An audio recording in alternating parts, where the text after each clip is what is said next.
2. Good evening, everyone. This is High Point Mayor Jay Wagner. For those of you listening online, I'm calling our meeting to order, our first regular meeting for the month of October. Here, all members of council are here present at City Hall. We do have a quorum. Before we begin the meeting, I want to thank everybody who's come out for the meeting tonight. I see mostly staff people, but a lot of others from the community. I want to thank you for coming out tonight. We will begin by I'll ask you to rise for a moment of silence, followed by the Pledge of Allegiance to the flag.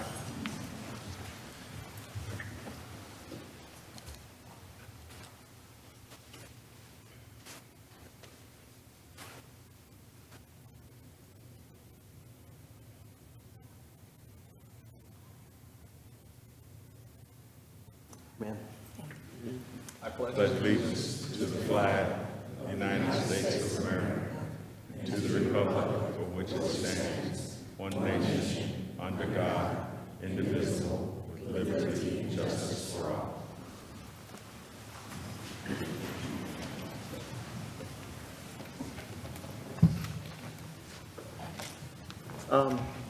I have 3 proclamations to read, and the first one is regarding Public Power Week. I have one on Domestic Violence Awareness Month and one for Dysautonomia Awareness Month. I'm going to switch things up just a little bit, and I'm going to read all 3 of these, and then I'm going to have you come up and take pictures. That saves me 3 trips around the dais. Not that I don't need the exercise, but I'm going to do it that way, and then if anybody would like an opportunity to speak to, I'll certainly grant that. So the first one is regarding Public Power Week. Whereas the citizens of the City of High Point place a high value on local choice over community services, and therefore have chosen to operate a community-owned, not-for-profit electric utility, and as customers and owners of our electric utility, they have a say in the utility operations and policies. Whereas Electricities provides our homes, businesses, social service, and local government agencies with reliable, efficient, and safe electricity, employing sound business practices designed to ensure the best possible service at not-for-profit rates. And whereas a valuable community asset that contributes to the well-being of local citizens through energy efficiency, customer service, environmental protection, economic development, and safety awareness.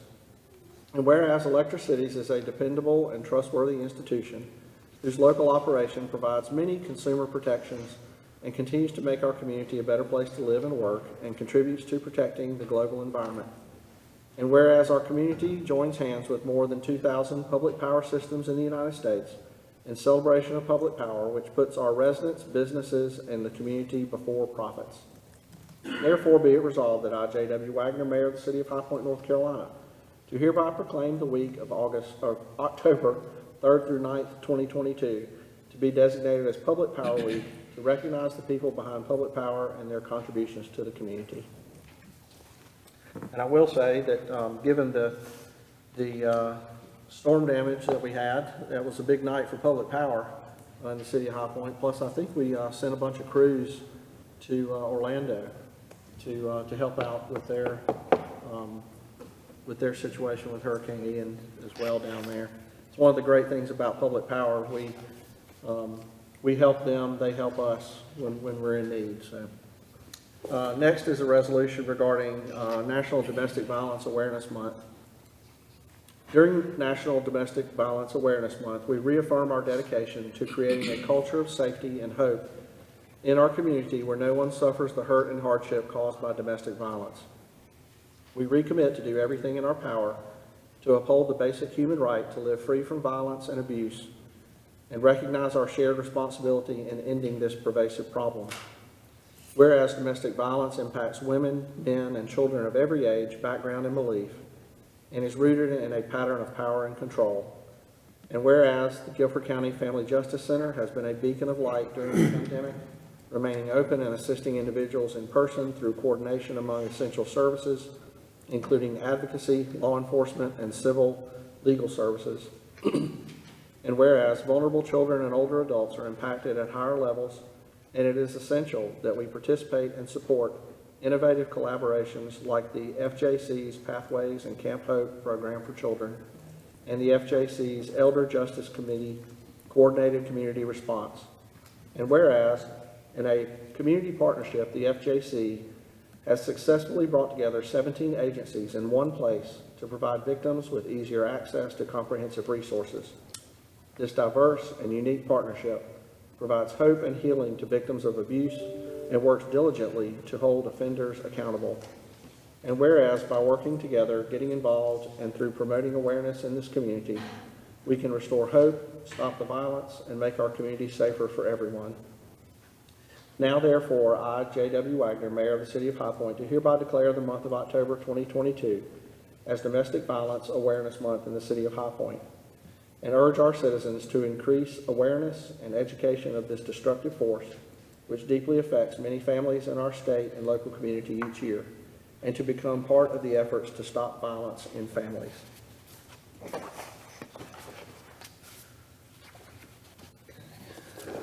The next proclamation is as follows. Whereas dysautonomia is a group of medical conditions that result in a malfunction of the autonomic nervous system, which is responsible for essential bodily functions such as respiration, heart rate, blood pressure, digestion, temperature control. And whereas dysautonomia can impact people of all ages, races, and backgrounds, including individuals living in High Point, North Carolina. And whereas some forms of dysautonomia can be disabling and can result in physical pain, social isolation, stress on the families of those impacted, and financial hardship. And whereas increased awareness about dysautonomia can help patients get diagnosed earlier and can help foster support for individuals and families coping with dysautonomia. And whereas we seek to recognize the contributions of the professional medical community, patients, and family members who are working to educate our citizens about dysautonomia in High Point, North Carolina. Now, therefore, I, J.W. Wagner, Mayor of the City of High Point, do hereby proclaim the month of October 2022 as Dysautonomia Awareness Month in the City of High Point. Okay, so now, why don't we do, is somebody here to get the resolution for public power? Somebody from the city, maybe? All right. Let me come around.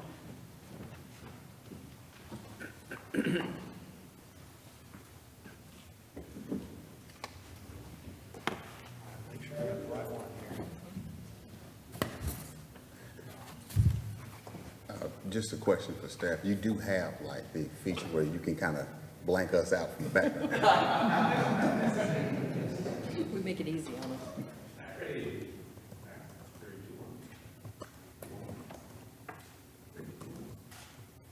I see some of our folks from the FJC are here.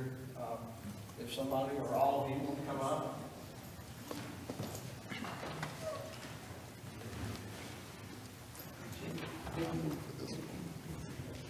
All right. Gather around.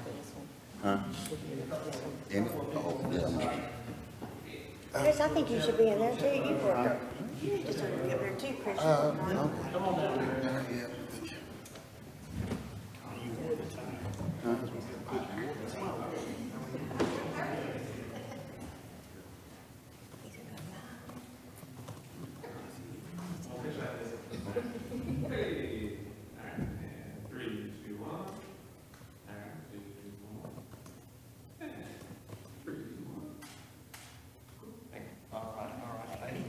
Remember, Chris is the one that wants you to block him out of the picture. Please do. Anyone here for dysautonomia awareness month? Okay. Well, Chief, I'll go ahead and recognize you all. Come on up for some comments. I want to thank council for recognizing in this proclamation tonight. I think everyone knows our stance from the High Point Police Department and from the city in domestic violence. For years, our police department has followed the model of focused deterrence, which is very heavily centered on the offender. And we've done a great job on those offenders. But what we've learned through the years is a two-part equation. For every act of violence that you get, you have an offender. And on the other side, you have what? A victim. For me, who've been on the ground for a long time, I have seen us operate in the model without the FJC working behind us. And I think unintentionally, for years, we sort of left the victim and the attention they deserve and they need out of the equation.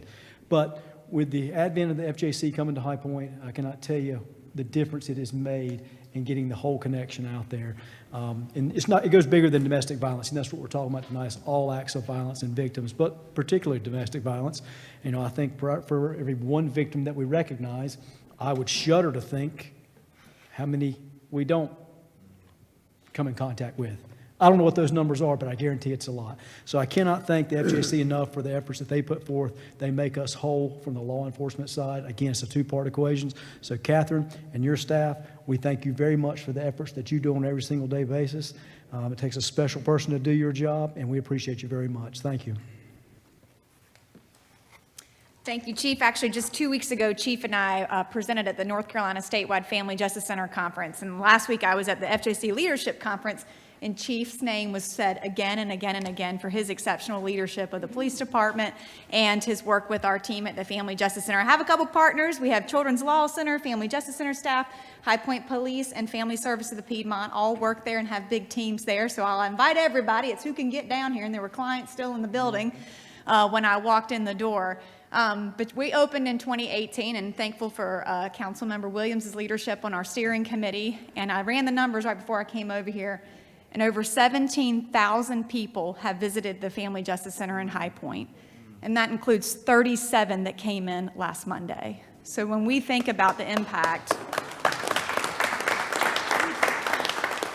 and those are big numbers, which take a lot of people doing a lot of hard work to make that happen. So thank you so much to all of council for your ongoing support.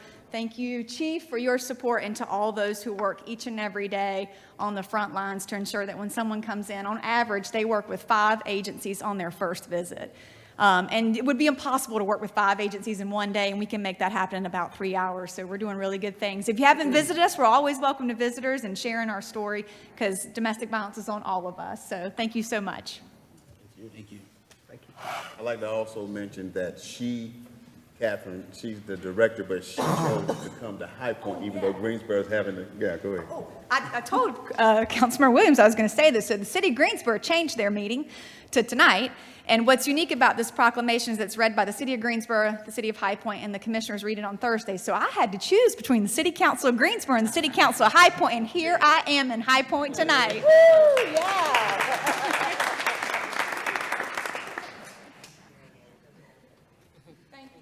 All right, thank you so much. Next thing on our agenda is our strategic plan update, but I've been told by both Councilman Chris Williams and Michael Holmes that they don't have an update for us this month. So we're going to skip that. We're going to say that one's done. Yeah, let's do it. All right. Next on the agenda then is the public comment period. I've had 3 people sign up to speak, but if you did not get a chance to sign up, you'll still have an opportunity. Rules for public comment period are, I need you to come forward to the lectern and give us your name and address for our record. You are allowed to speak for 3 minutes. And there's no items on for public hearing tonight, so don't have to worry about telling you to hold off for a public hearing item. First speaker who signed up is Reverend Frank Thomas. Good afternoon, Mayor and members of council. Frank Thomas, pastor Mount Zion Baptist Church, 753 Washington Street. First, I want to thank Mayor Wagner for emailing me last time I spoke, and Mr. Jones for calling me the next morning to clear up any confusion about the difference between fair housing and minimum housing. I guess I got a little passionate last time and kind of ran the two together. But I'm back to speak about fair housing. And I spoke to a council member, and they shared with me that they would have voted differently had staff presented the item differently. So I went and I pulled the minutes from that meeting, and it says on your May 16th meeting, City Council is requested to adopt the following 3 recommendations of the Human Relations Commission for the City of High Point to become a fair housing assistance program. 1, accept the HRC's recommendation that High Point become a fair housing assistance program and direct city staff to undertake the required steps for FHAP certification. 2, adopt a fair housing ordinance that is substantially equivalent with the federal fair housing laws. And number 3, create a human relations specialist position, enabling the division to offer additional fair housing trainings to residents and housing professionals and to process fair housing complaints. On the measure of the Human Relations Commission's recommendation, that was approved. On the measure of creating a new staff position, that was approved. But what was disapproved was the staff's recommendation to adopt an amendment for the fair housing ordinance. I'm a little confused that you would accept the recommendation from the Human Relations Commission. You would approve the position to enact the fair housing ordinance, but then not approve the fair housing ordinance. On May 3rd, in committee, it was voted for unanimously, and then a member of that committee voted against it in council. I'm confused. Thank you, Reverend Thomas. Next on the list is Andy Stern.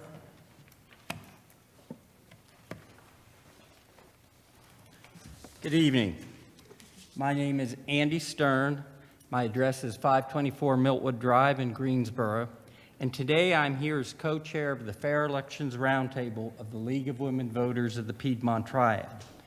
I am speaking on behalf of LWVPT to ask the High Point City Council to adopt the resolution that we sent to Mayor Wagner and each member of the City Council via email and U.S. mail last week. This resolution addresses the redistricting process, which High Point will be undertaking before its municipal elections in 2023. The resolution has the support of many organizations in Guilford County, as listed in the email and the cover letter to the resolution. As you may know, the League of Women Voters is a nonpartisan organization that works to ensure free and fair elections and to preserve democracy. A participatory and transparent redistricting process is one of the cornerstones of this representation.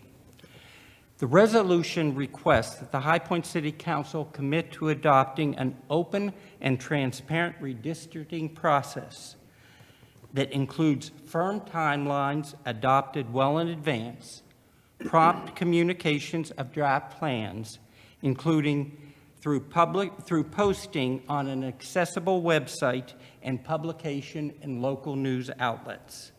It also asks for well-promoted public hearings on the proposed maps and citizens' access to redistricting tools so that the High Point citizens have opportunities to review and assess the maps and to provide feedback, proposing improvements before the maps are finalized. The resolution further requests that the process adopted should be one that promotes greater accountability and prohibits the consideration of voting patterns, party registration information, and incumbents' residence addresses, and that uses demographic information only to the extent necessary to ensure minority participation as required by the Voting Rights Act of 1965. The Greensboro City Council adopted this resolution, slightly modified, before its fall 2021 redistricting process, and we invite and urge the High Point City Council to do the same. It's our hope that Guilford County can serve as an example of fair redistricting to other areas of the state.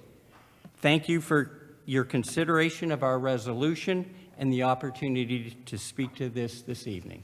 Thank you. Thanks, Mr. Stein. Thank you. Next are Drew and Paige Patton.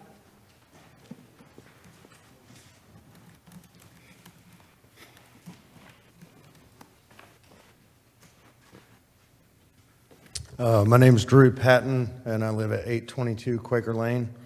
And I'm here tonight to make you all aware of an issue that's going on in our neighborhood, and our neighbors and myself, my wife, we're fed up with it. But the second reason I'm here is to ask for your help. We need city council to be aware, but to help. So we have 3 schools immediately surrounding our homes. You have High Point Friends, High Point Central, and Ferndale. And there's open dope dealing going on. And I'm not talking about Bob Marley, Willie Nelson party favors. I'm talking about needles that I just walked officers to on Tuesday, where 5- and 6-year-old kids are playing at daycare, and there are over 20 needles we just picked up that the officers did. The police have done everything they can do. We have handcuffed them.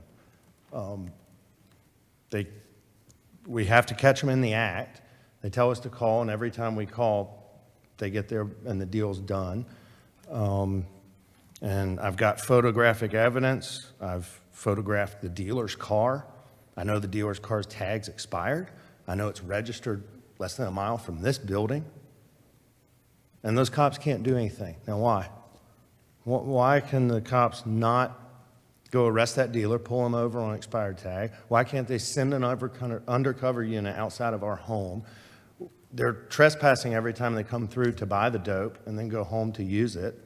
They're renting out rooms 3 doors down from where we live. So the 3 minutes isn't going to allow the discussion needed on this topic, but the cops are doing everything they can do, and unfortunately, that's not enough.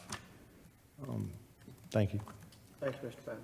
Mr. Mayor, if you will, we can put that item on our next, I'm the chairman of the Public Safety Committee for the City of High Point. Councilman Williams kind of gave me the head nod, so I knew what he was implying. We will put this on our next agenda for that specific area. If we can get the chief to pull us the stats in that area, calls for service, that type of thing, and I'll make sure we discuss it. That'll be just in a few weeks. Well, there's several neighbors we'd all love to discuss with you guys further, but I know now's not the... Shoot me an email, victor.jones. Just remember victor.jones and then highpointnc.gov. You send me an email, I'll get back to you on it. Yes, sir. Thank you very much. And wait, speak to me after the meeting too. You're in my ward, so speak to me. We'll set something up. Thank you all for coming. Okay, next on the agenda are the Finance Committee items, and I will recognize Councilman Brett Moore for that. Thank you, Mayor Wagner. The item. Wait, I'm sorry. Was there anybody else who wanted to speak during public comment? Did you get a chance? Okay, now you're recognized. You're good to go now. I know, I was just letting them walk. Okay. I wanted everybody's attention. All right. Okay. The Finance Committee met last week, and everything was discussed. All items were approved, and tonight you have a consent agenda which was in your packet, and I make a motion for approval of the consent agenda items. Second. Okay, there's a motion and a second for the Finance Committee consent agenda. Is there any discussion on any of these items?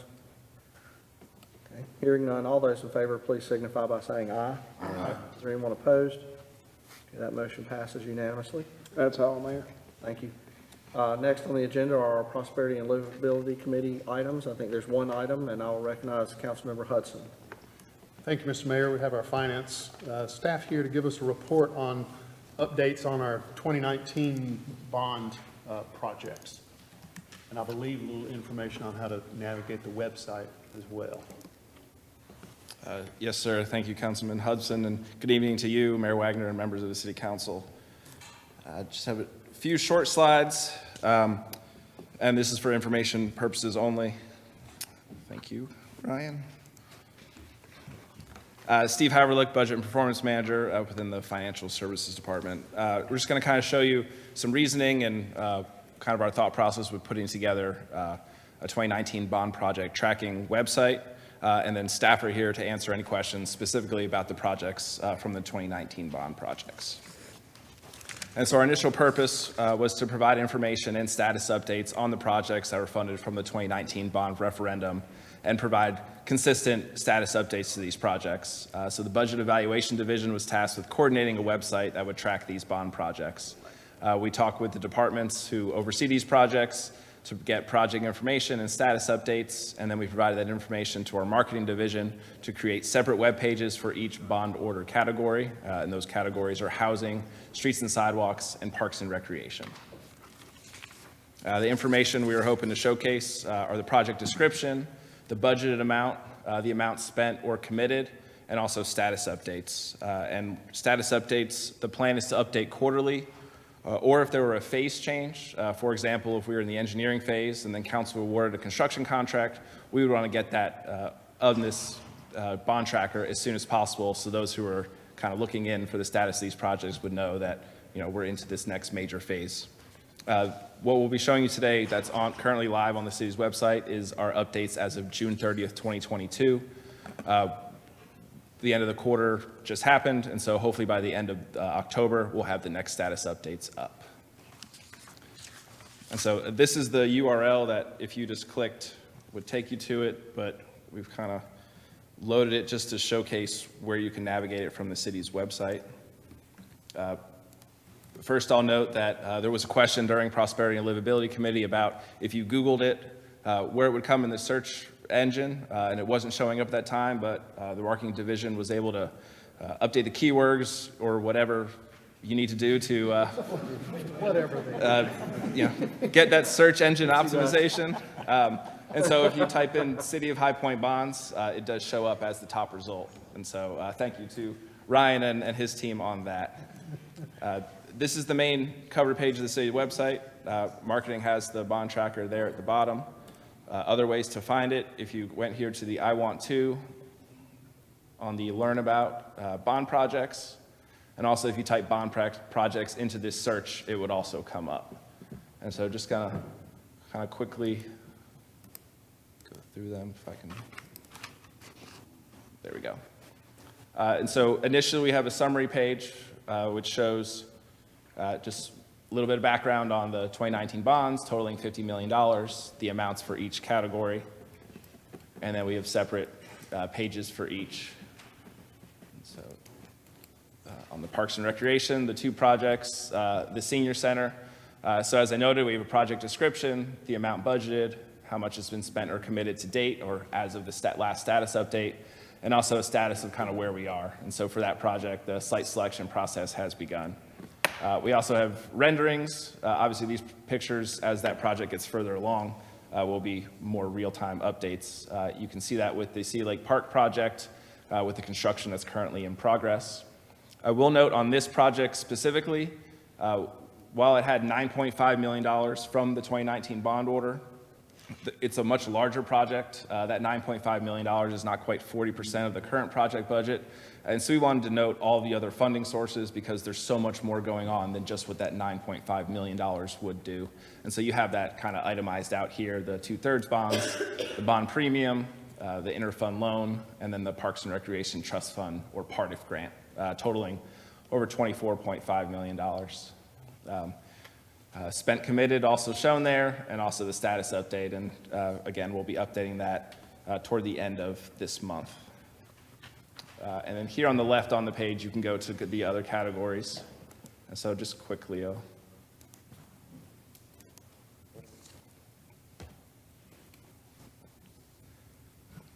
so for housing, there was the $6.5 million for the replacement of the Daniel Brooks complex. And then again, our last status update on that project. And then lastly, on the streets and sidewalks, I'm showcasing a skill at clicking on links today. The three projects, the Burton Avenue project, and so that project also has a little bit of bond premium, and so we did note that in the total budget. And then the status, moving further down the page, the Washington Street realignment. And then lastly, the Triangle Lake Road project. And so that concludes the presentation and just kind of showcasing what we put in front of the Prosperity and Livability Committee. I'd be happy to answer any questions about the budgeting of the projects or what we worked on marketing. And again, staff are here if there are any questions about any of the particular bond projects. Thank you. Thank you. Anyone have questions? Yep, sir. Mayor Wagner, this is Councilman Jefferson. Just want to say thank you to staff for being, I think, so incredibly responsive on this. while there was already a website out there to talk about the bonds, we had been presented with a concern from residents to say, hey, when you go to look for this, it is not readily accessible. Sometimes it feels like it's hard to find. And so staff not only did an incredible job with everything that Stephen just talked about in terms of whatever marketing did, right? But it was also the fact that staff responded really quickly. I think public transportation and a number of folks ended up coming right out to meet with residents right out in the Washington Street area to talk about that bond project and answer all of their questions. So I just want to say a huge thank you to staff. Also, I don't know if he talked about it or if it was stressed, the fact that over these past few years, we've dealt with a pandemic and budget shortfalls and so many other things, and yet these projects are still right on target in terms of moving along. Despite the rise in construction projects and everything else being delayed, our projects are moving right along, and the residents of High Point are being made better. And Parks and Rec is doing an incredible job, rightly. We couldn't get the stand-up slide, but everything else is rocking and rolling in terms of what I hear. So just huge thank you to staff. I think that's incredible. Thank y'all. Thank you. Okay. Any other questions? Thank you, Mr. Howard. That's all, Mr. Mayor. Thank you. All right, next on the agenda are the community development items, and I will recognize Councilmember Williams. Thank you, Mayor. All the three items below were presented to the Community Development Committee and were moved forward with positive approval. And so with that, I make a motion to approve all three items under the consent agenda tonight. Second. Okay, there's a motion and a second to approve the community development consent agenda. Is there any discussion on any of the items? Okay, hearing none, all those in favor, please signify by saying aye. Aye. Is there anyone opposed? Okay, that motion passes unanimously. That's all I have, Mayor. Thank you. There's really nothing under general business tonight. We only have some meeting minutes to be approved. Is there a motion regarding the minutes? So move. Second. Thank you. There's a motion and a second to approve the minutes listed under general business. Any discussion on the minutes? Hearing none, all those in favor, please signify by saying aye. Aye. Is there anyone opposed? That motion passes unanimously. Any discussion or announcements before we adjourn? Not, I'll entertain a motion to adjourn. So move. Second. Second. Okay, there's a motion and a second to adjourn the meeting. Any discussion on the motion? Hearing none, all those in favor, please signify by saying aye. Aye. Anyone opposed? Okay, that motion passes unanimously, and we are now adjourned. That's how you do it. 6:02.